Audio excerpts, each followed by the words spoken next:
Did it say that this meeting is being recorded? All right, great.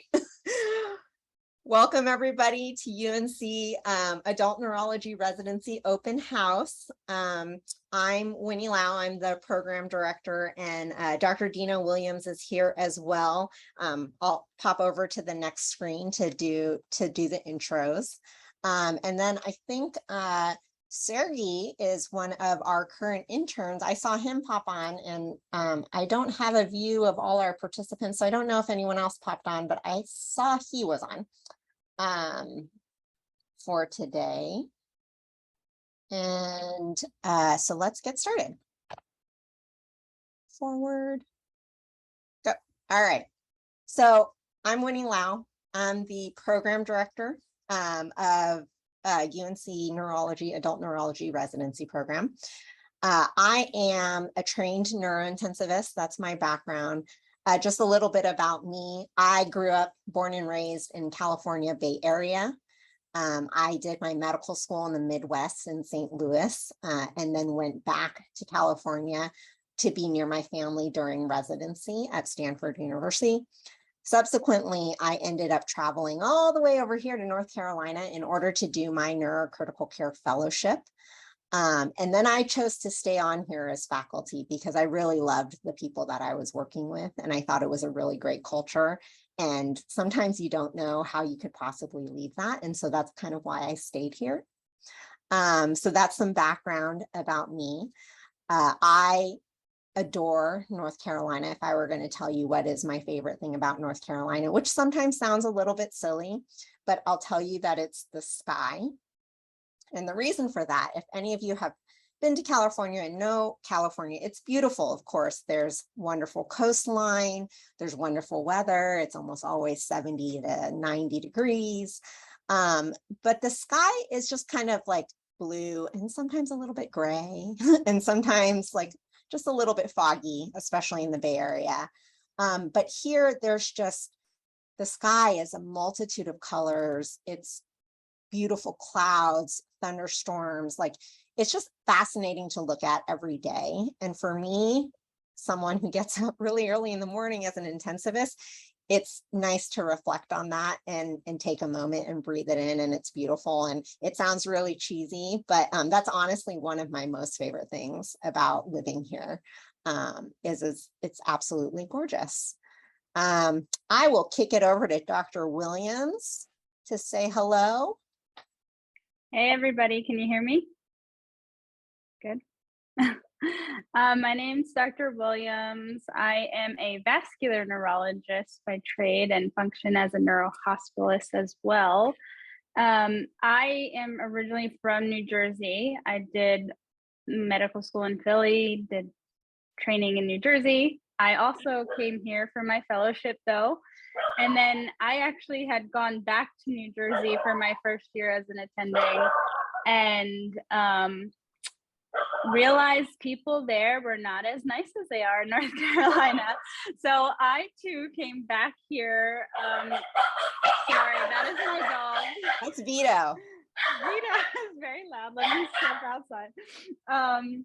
But yeah, so I too came back to North Carolina because of the collegiality and of the wonderful people here at UNC and in the Department of Neurology. I too will vouch that living in North Carolina is awesome. The weather is just beautiful here. I'm sitting on my balcony now, as you all can see, and I spend a lot of time out here, and sometimes I do my work from here, and generally the people in this area are just amazing, and there's tons to do. So yeah, that's a bit about me. Great. I'm going to put Sergey on the spot in case he wants to introduce himself. Let's see. Sure. Yeah. So I'm Sergey. I'm a intern. I did most of my training, like undergraduate medical school, at UAB, which is in Alabama. So I kind of stayed in the South, but a little bit further north. I would say, yeah, definitely can echo a lot of the things that Dr. Lau, Dr. Williams were saying. Weather's great. People have been really nice. You know, I'm only about 2 or 3 months in, but I've had the chance to work with a lot of people, mostly on the medicine side, but everybody's been very nice, welcoming, even, being sort of the off service person, being neurology amongst other people, you feel like you're definitely a part of it, and you get to see a lot of cool things. So yeah, it's been a good experience so far. Thank you. And just a couple other people who are important to our program, of course, our department chair, that's Dr. Gwen Garden. She is a cognitive neurologist. She came to us from Washington University. She does some amazing work in biomarkers and Alzheimer's disease. And then if any of you have kind of done your research on UNC, which you might have seen some lots of pictures of this lady, Dr. Nina Browner, around our residency program. She was the prior program director prior to leading into my succession, but she didn't leave the program. She's very strongly invested in our residency program and our education now as the vice chair of education, and she is a movement disorder specialist. All right. So telling you a little bit about North Carolina and UNC Medical Center. So UNC Medical Center is the state institution. So we are a state funded institution, and we are the safety net hospital. And as if any of you come to interview with us, you'll really hear this resonate throughout, is that we really identify with that state institution identity. And being here to treat the patients of North Carolina. That is what this hospital was built for. That's actually what UNC as a public university was built for, was to provide education and care for the people of North Carolina. We have 950 acute care beds. We are a level 1 trauma center. We are also the state's only burn center. We see 75,000 adults in the ER annually.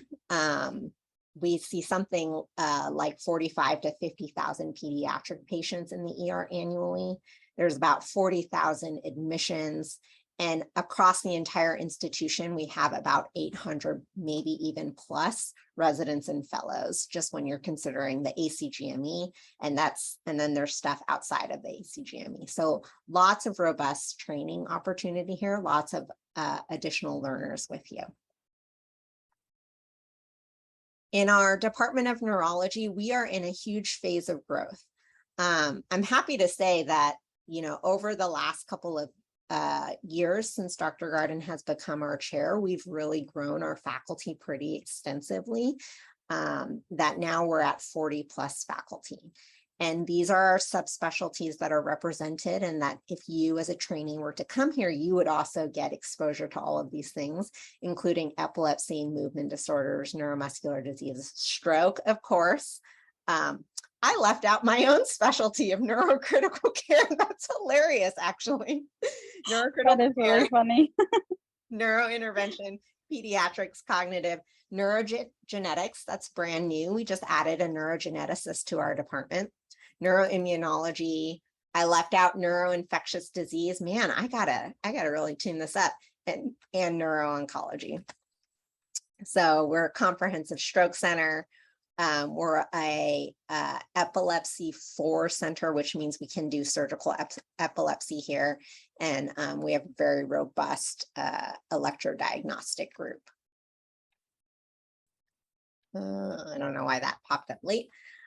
We have multiple centers of excellence here at UNC, and we're very proud to be giving this high level standard of care to our patients of North Carolina. And these are just some of the centers of excellence that we've been awarded over the last several years.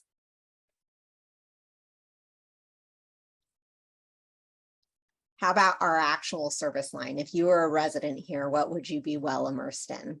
Well, we're very fortunate to have a dedicated neuroscience hospital with a neuroscience floor of 36 beds. That's shared between ourselves and the neurosurgery service. We have a dedicated neuro ICU that's 22 beds. We have an intermediate step-down unit of 18 beds. Our neurology service actually admits probably 1,000, if not more, patients a year to their service. And we see approximately double that just in inpatient consultation. Neurophobia is real, and we're very happy to help our colleagues. Our residents have their own continuity clinic, and in that continuity clinic last year, we saw 3,300 appointments just seen by residents. And that's about 160 appointments per resident per year, which is like a shocking amount, actually. It might sound kind of scary when you think about it. And I'll say too that the pathology that's in the resident clinic is very diverse, and a lot of other programs, a lot of the subspecialty clinics take the Parkinson's patients or the complicated epilepsy patients. Here we really try to maintain a lot of those patients in resident clinic, especially when they follow them from the hospital. So I think that we as a program here do a better job of that than other programs. All right, but you want to know about these people and what it's like to be in this group, right? That's what you're here for, not a bunch of statistics. You can look statistics up online. So the basics, we match 7 residents per year. We are a categorical program. What that means is that your intern year is spent with internal medicine here at UNC, and I'll kind of go over the breakdown in a little bit more detail. Answering it right off the bat, yes. MDs, DOs, international med grads, it's all the same to me. Doesn't matter. I look at all those applications and we look at them holistically. Every group has something to offer. That's the way I think about it. We do not use USMLE or COMLEX cutoffs. For one, USMLE doesn't want to send us the scores anymore, so it doesn't matter. COMLEX will, but will I look at it and use a COMLEX cutoff? No, we really review things holistically. And so we'll just put it all out there. This is our intern class. There's Sarah right there. They went and threw axes with each other. First thing that is so important for you all to know about our program is one of the core things that I value is that it's the residents that make this program. So even when I became program director, it's not as if it became my residency program. I've always seen this as the residents program, right? They are the life force of the program. They help us make it better every day. And they're the ones who bring their genuine souls and their compassion and the feeling of what a program is. And so a couple years back, they had all kind of gathered and said, what makes our program great? What do we feel is the most important thing about our program that we have to keep as our core value? And they all kind of sat together and came up with these things. And these are the things they came up with. That the patients always come first, right? That's what we're all here for. And that in this mission to serve the patients of North Carolina, we want to do our best to support each other, to try to make each other's lives easier, find a way to make each other's lives better, split the work as fairly as possible, be nice, even when you're really, really tired, because guess what? You get really tired in residency, but you have to have nice people surrounding you. And then be there to help each other. Let someone know if you need help. Always be willing to help that person. And so it's really fundamental to us that we're in it together. We're a team. We're supporting each other. That's the consult team. There's Dr. Browner. This is what our rotations look like year to year. I'll go through them in some detail. I have this little asterisk here because this asterisk means subject to change, right? And here's why I tell you it's subject to change. There's always a question, and I believe somebody asked this question in what are the big changes you're expecting in the upcoming year, right? Which I think is a great question. And I can tell you that our program is actually so dynamic. It's a little bit hard to say exactly what the change is, but that you can expect it, that we do change year to year because we're listening to what the residents are saying. We're adapting to their needs. So for example, this is this year's schedule, but actually this rotation swing is brand new. And the reason it's brand new is because the residents were really saying, you know what, sometimes during the hours of 5 to 10 p.m., it's crazy.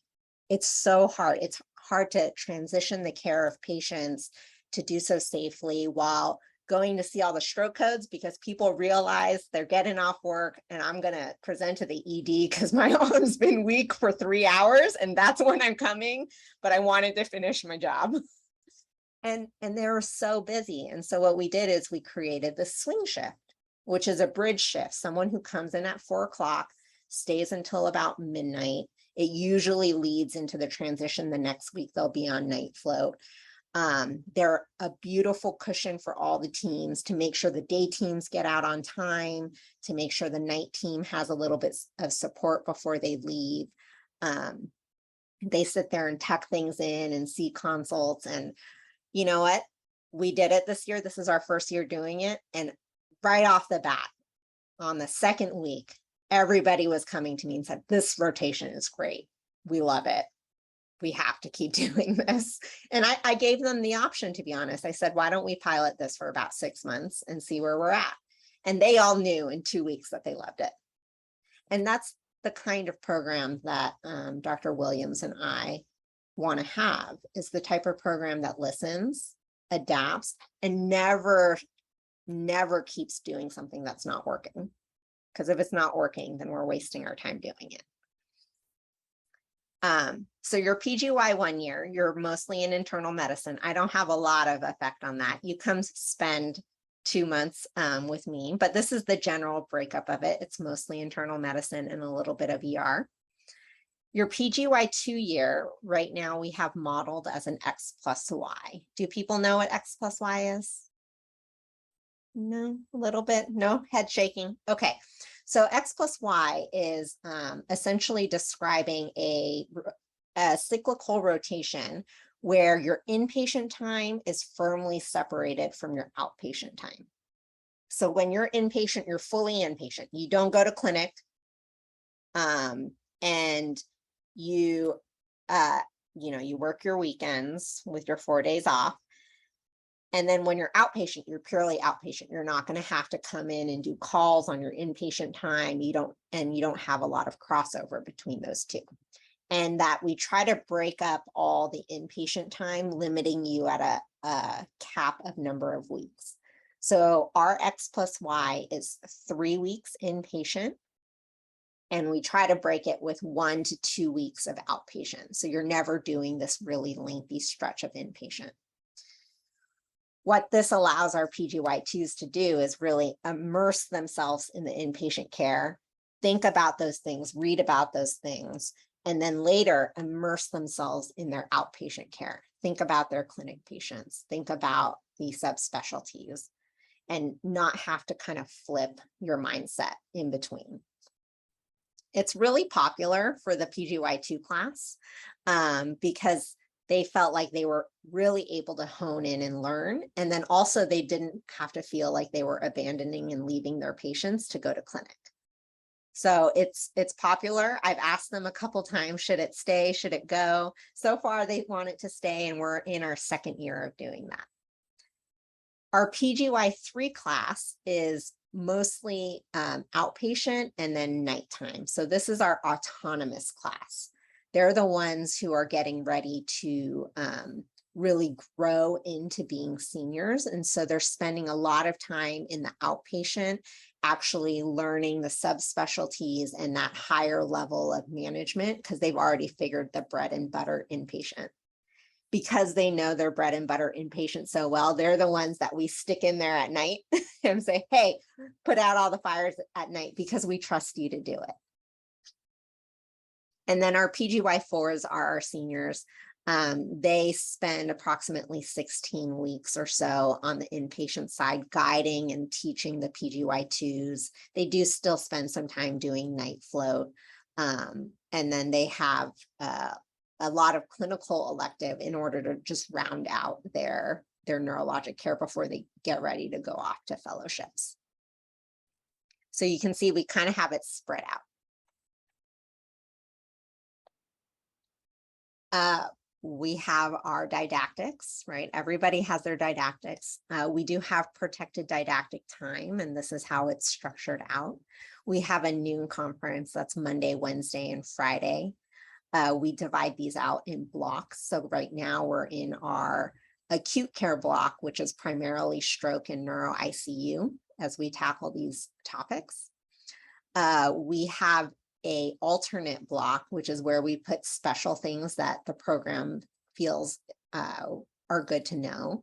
So we have a professional development series, we have a board review series, we have a localization series. This all kind of goes in this alternate section that we modify year to year based on our needs. We do morning report.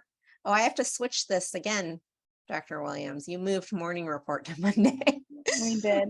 We have a morning report where we actually go through cases that are on the current ward services and the consult services. And it's a chance to discuss interesting cases, but more importantly, it's a chance to practice localization and differential building. And then we have a NeuroRads conference where we discuss all the active clinical cases.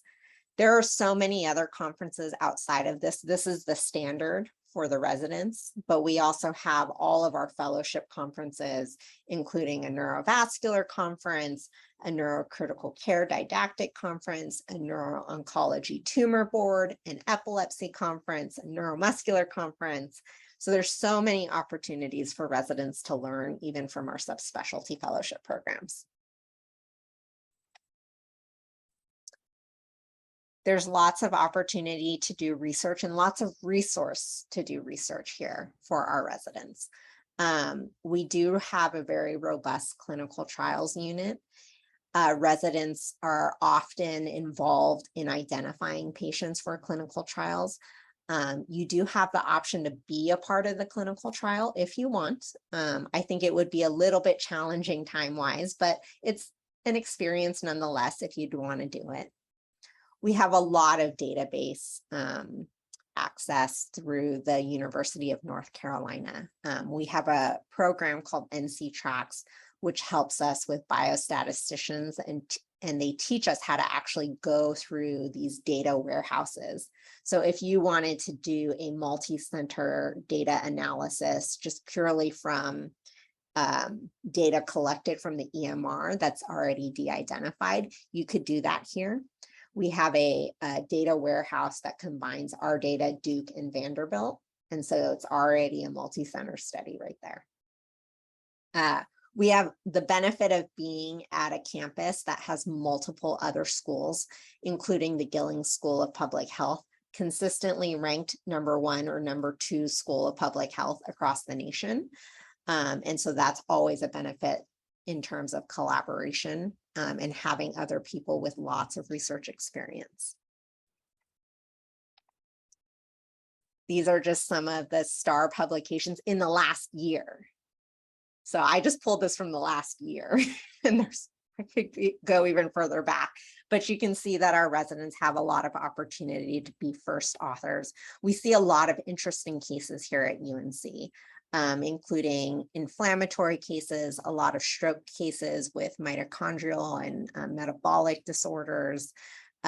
This was a cool COVID case that we saw that crossed rheumatology and us. Kelby, who's currently one of our PGY2s, did a whole payment models and stroke outcome paper. So lots of cool stuff. Laura DeLima is one of our PGY3s, and she actually wrote a book chapter with Dr. Testa, who's one of our movement disorders doc, on tremors. So lots of opportunity here. Maybe research is not your thing. And here's the cool thing, which is research doesn't have to be your thing. Just because I let in with it doesn't mean it's all that important to me. In fact, to me and to Dr. Williams, it's just important that you choose something scholarly. And that's going to help advance your career, whatever career you choose to do. And we just want to help you find the right thing for you. So maybe you're a quality improvement person. Our residents all engage in quality improvement as part of a requirement, of course, and we have them do our morbidity and mortality conference, which is really robust and drives a lot of change within our system. Our House Staff Council has a QI program. This is Amanda Crooks. She's one of our PGY2 residents. She's currently enrolled in this QI program, which looks at how can we help residents get more engaged in quality improvement and learn the fundamentals of quality improvement. We have the Institute for Healthcare and Quality Improvement here as well, which is the hospital-wide system for doing that. So lots of opportunities there. If you are like myself and you find yourself to be a little bit of a clinical educator and you like to, take those first year medical students and say, hey, let me show you the way. There's lots of opportunities in that direction for residents as well. The Tar Heel program is a program that's sponsored by the Academy of Educators at UNC, and it stands for Teaching as Residents. Don't ask me what the rest of the heel is, but a Tar Heel is like our ram, which is our mascot. So that's why they call it the Tar Heel program. We've had multiple residents go through this program, but our most recent resident who's gone through is Jeremy Wells. He's our chief resident. And as a result of doing this, Jeremy has actually built a neuropalliative care curriculum that he is delivering this year. We're 2 lectures in. He gave the first, I just gave one yesterday, and we're really excited to do that. And we're really open to doing that as well. If you want to go teach in the medical school, you can do that. We are actively involved in their neurosciences block. Dr. Williams and I both went and recently did a movement disorder session, despite being a stroke and a neurointensivist. But they have anatomy courses, neuropathology, localization cases, clinical cases, and residents are very much encouraged to get involved with that too. Jeremy teaches in that course as well as another one of our residents, Kelby. And then there's lots of actual leadership opportunities as well. We're very proud to say that we neurology have been making a very strong presence within the GME system, having had multiple people serve on the House Staff Council within the last year. Cesarina is currently one of our PGY4s, and she serves as a House Staff Council co-president. She inherited that. She took over after Fazila, who's one of our neurocritical care fellows now, but was our chief resident last year, and she was the co-president last year. Carolyn is one of our graduated alumni, and she was House Staff Council treasurer. And Laura DeLima Xavier, she has won the AAN ethics elective, and that puts her on the ethics committee with the AAN. So we're really proud to see actually all of our residents reaching out and doing these amazing things. Global neurology. So this is cool. We do have a global neurology program here at UNC. It is what I call an exchange program with Peru. So we have 2 faculty members here who actually initially did their training in Peru and then have come over to the United States. Dr. Cleo Rubinos and Dr. Monica Diaz set up this program where a physician from Peru can come over to UNC. And when they do, they come over and spend time on the consult service and spend time in the neurocritical care unit to learn what it is, how it is to do kind of this higher level of neurologic workup. In exchange, one of our residents can do a 1-month rotation in Peru. And that time is actually spent learning a lot of neuroinfectious disease, seeing things that we don't commonly see here in North Carolina. They also spend time doing neuro ICU there and stroke there to see what it is to work in a more resource limited way. And that's important, right? Because even here in North Carolina, we have to think about value-based care and what we're doing and what's the best way you can evaluate a patient, but still get them the highest level of care. And that's what this exchange allows us to do.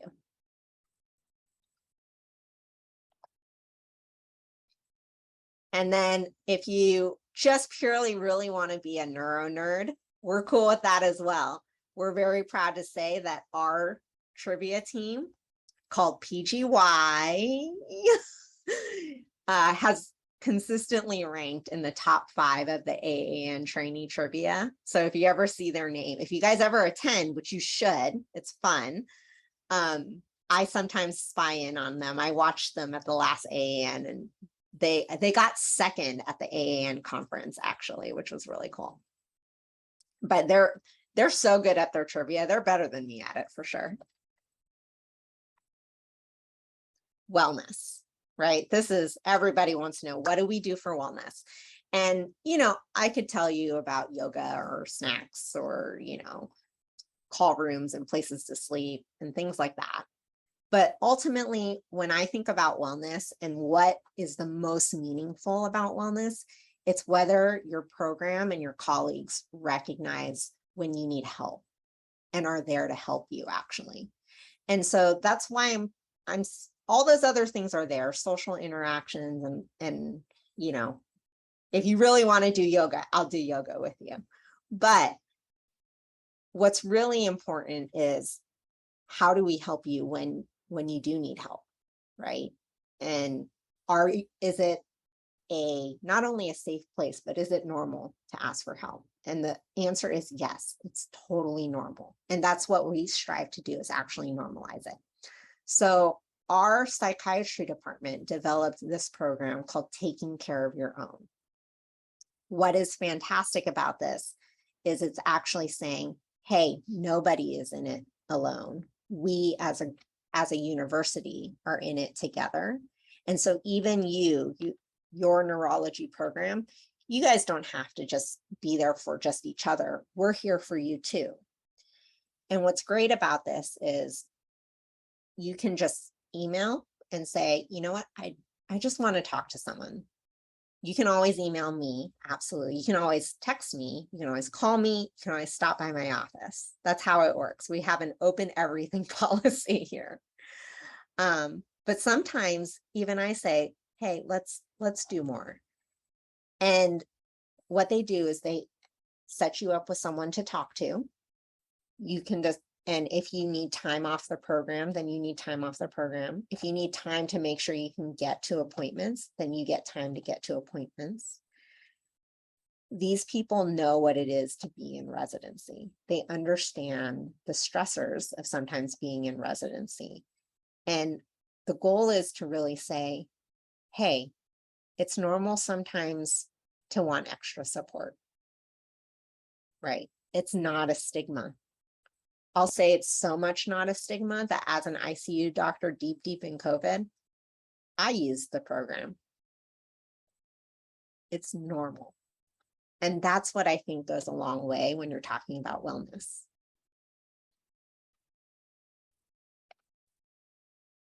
All right, let's talk about UNC, the location, and that'll give us like a solid 20, just shy of 20 minutes to do Q&A. Location, location, location. What is Chapel Hill? What is the triangle? So the triangle is this collection of the 3 major areas, Chapel Hill, Durham, where there's this like other university there. Like, it's all right. And then Raleigh. So this makes up the triangle. In this triangle, which they often call the research triangle, because there's also a lot of IT technology here, has about 2 million people in it. Chapel Hill ourselves, we're more like 80,000 of that 2 million people. So there is a higher population over here in Durham and Raleigh. And these are about, you know, Chapel Hill to Durham is about not even 10 to 15 miles from each other. And then Chapel Hill to Raleigh is about 25 miles. We've been ranked one of the top livable places. So that's cool. I'd call it a medium metropolitan is what I'd say it is. It's not New York, it's not LA. But it really has a lot to offer in terms of nightlife. Chapel Hill itself is a little bit of a college town, is how I would call it.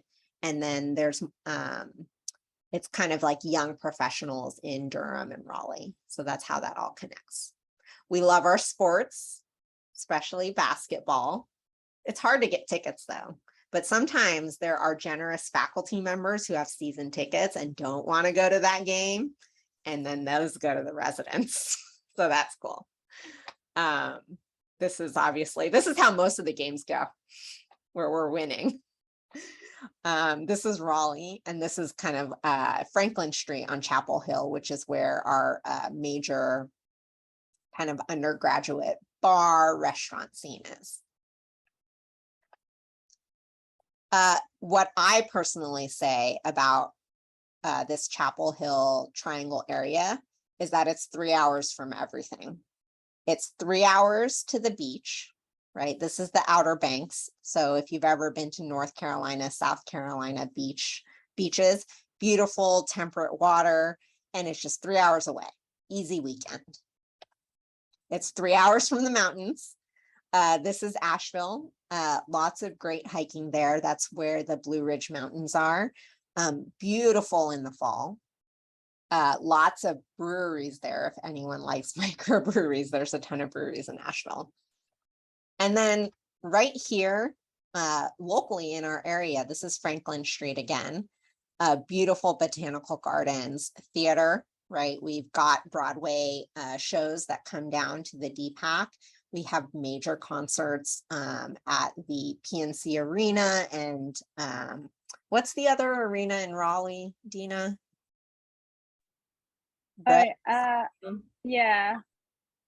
Anyways. I think, yeah. Yeah, I think PNC is actually the one in Raleigh. Yeah. Maybe. Yeah. So lots of big music concerts as well. If you like food, then you and I will be friends because I like food. Sometimes too much. I don't think that's a problem. No. But this is not a comprehensive list. This is actually one of like 5 pages of lists of food just in the area. So I came from San Francisco. That's where I grew up. And so I had one of these things. I was like, what about the food? Like, what if I'm missing food? And I can find all my food. And that's like a really good and important thing to a foodie like me. All right. That's actually the end of the PowerPoint. You know, we're a really fun group. I think everybody has fun hanging out with each other. And I really hope you guys think about coming here. If you guys haven't, this is the residence Instagram.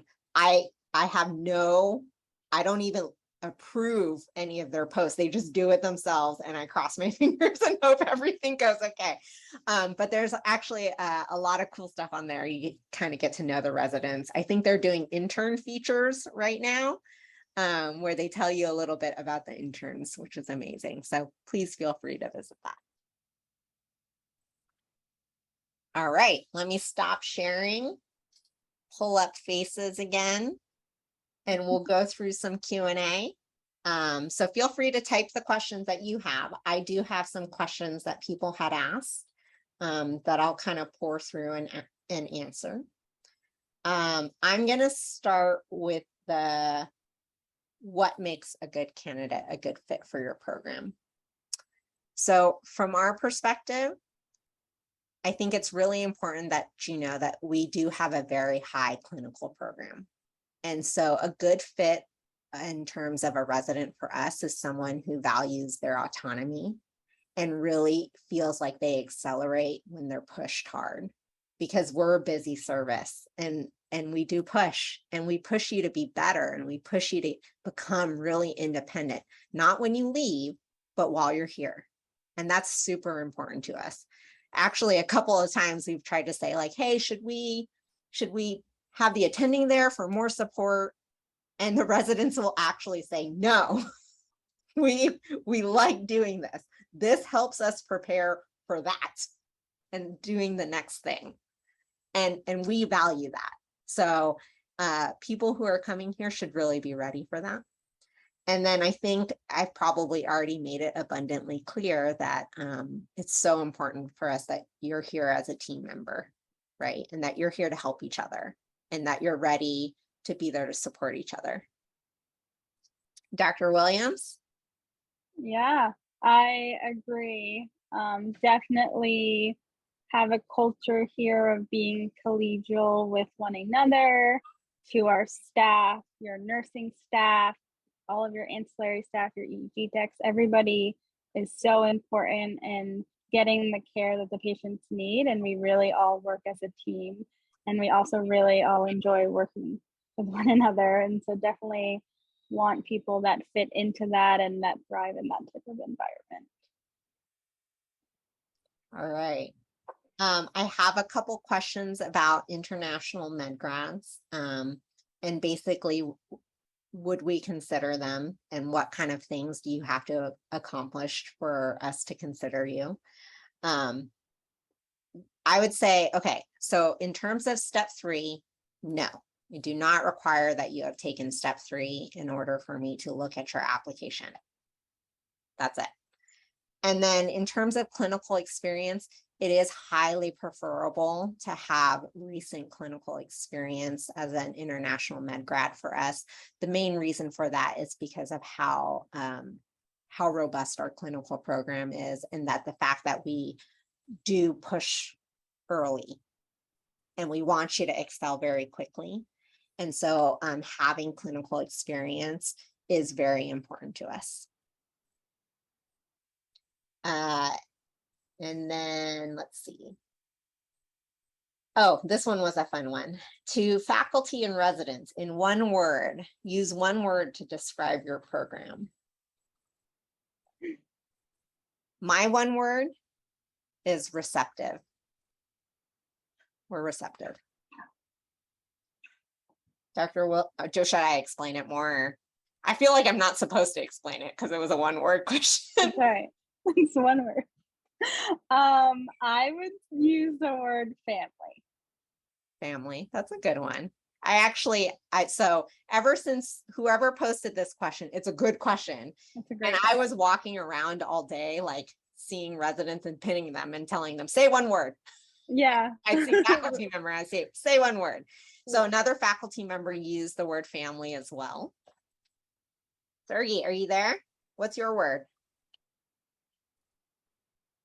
Yeah, I know in the WhatsApp we had quite a few good ones that were along the same lines, and I was thinking, yeah, just like friendly, supportive,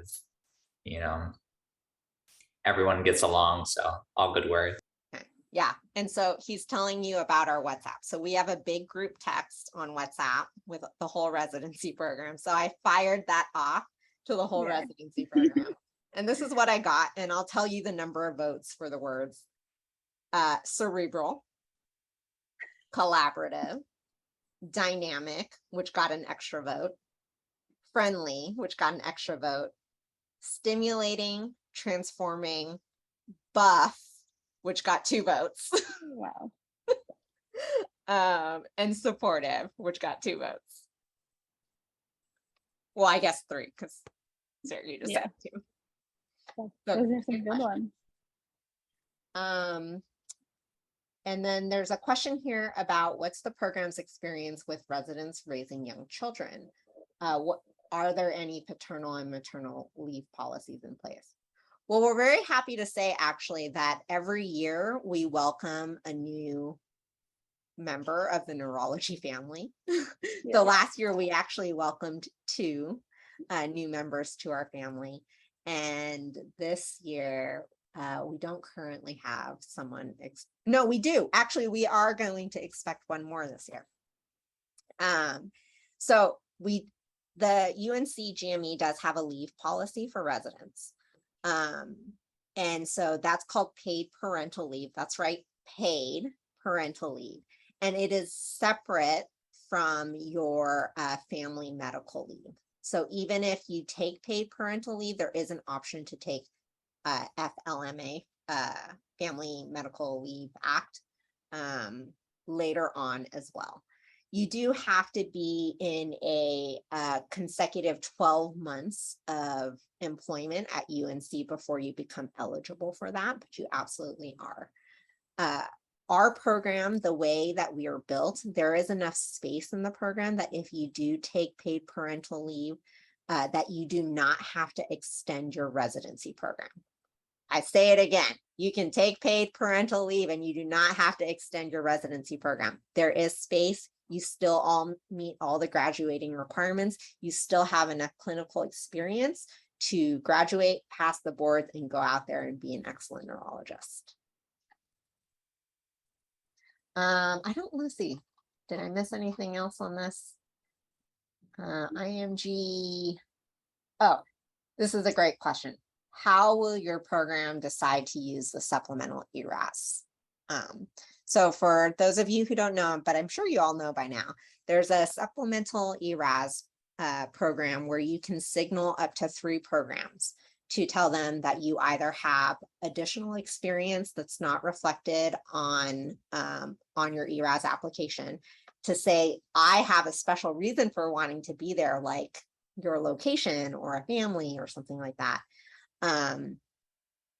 And I forget what the third thing is. Does anyone know the third thing right off the top of their head? I just literally forgot it. Okay, well, here's what I plan to do is because it's new, we don't really know what the effect of this signaling and supplemental program is. I'm all for it though. I'm 100% for it because I personally do think that ERAS sometimes doesn't do people justice, and that this is really an opportunity to really say, hey, there's a reason I want to be at UNC.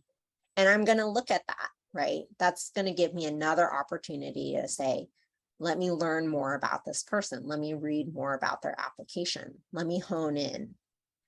Is everybody who sends a supplemental application to us going to get an interview? Not necessarily true, right? But does it increase your chances? Definitely increases your chances that I'm going to take that extra look and really hone in and see what it is that interests you about us, right? And why you want to be here with us.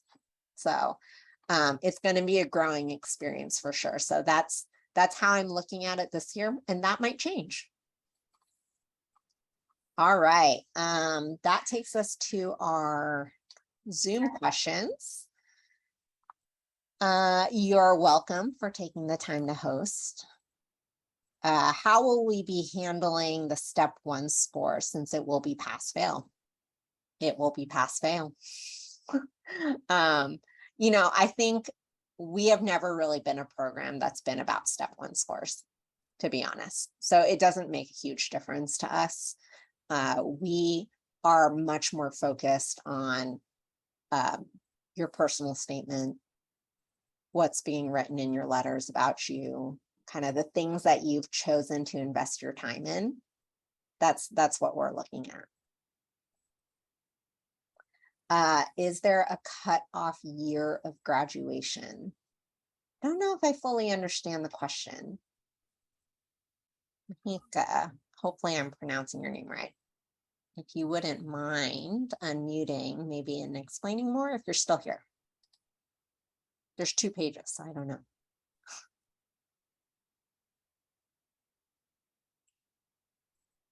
Okay. So I think my answer is no.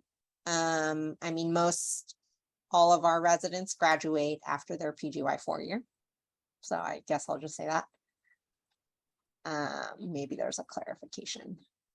Oh, thank you. Yes. Since graduating from medical school.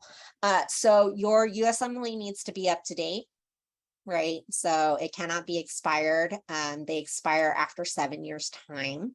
So usually that is the range of what we're thinking of. As I said, I think it's really important that there is clinical experience proximal to when you are going to your residency program. But no, I don't have a straight up cutoff, but you do have to have taken your USMLE and have a valid USMLE score. Let's see.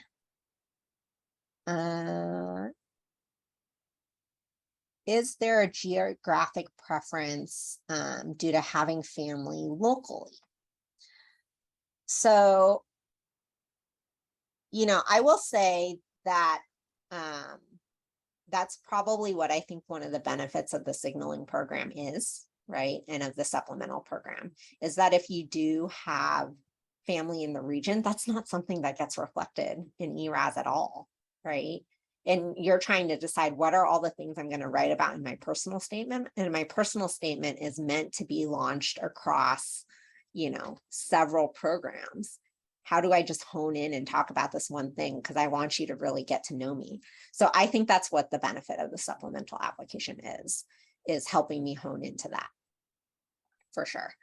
Do I specifically spend a lot of time focusing on those applications?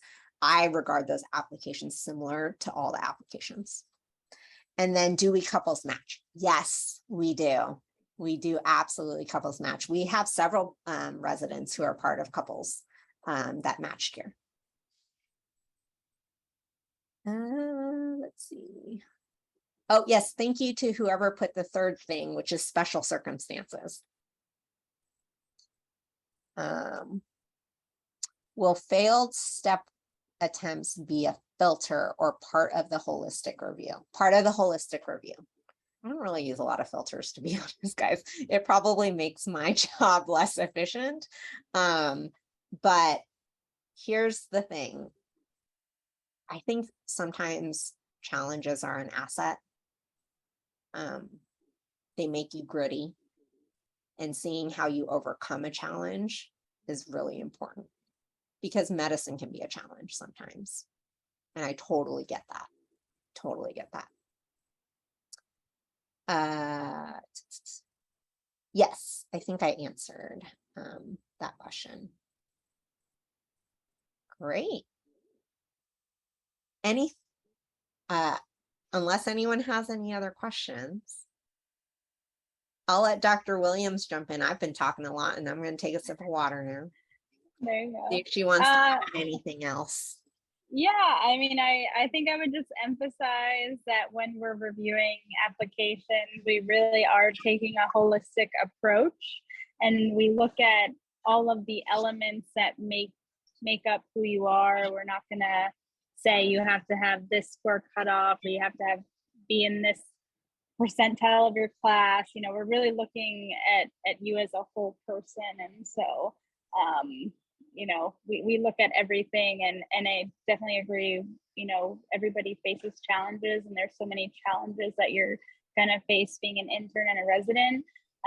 So it's not about the challenges that you face, but how you overcome them. And we definitely, look strongly at people that have faced adversity and then are able to overcome that and explain that. And I think that is another way too, that to the supplemental, sometimes those things aren't as easily explained through your typical ERAS application. So, yeah. Awesome. Sergey, any final words that you want to leave with the group? Sure. Yeah. I guess I was sort of impressed to see that if you look even just at the intern class, we kind of come from all over, different backgrounds, we have different interests, and probably the unifying thing sort of between us is I think we're all really excited about neurology. We are all definitely invested in like patient care, making sure that patients are getting the best care that they can, and then just sort of taking care of each other, getting to know each other, kind of helping each other through this transition. And I think that's kind of reflected in the program as a whole. So yeah. My proudest moments on service are when we're getting ready to discharge a patient and they tell me, how thankful they are and how great the team is. And I just look to the residents because I'm like, it's all them, you know.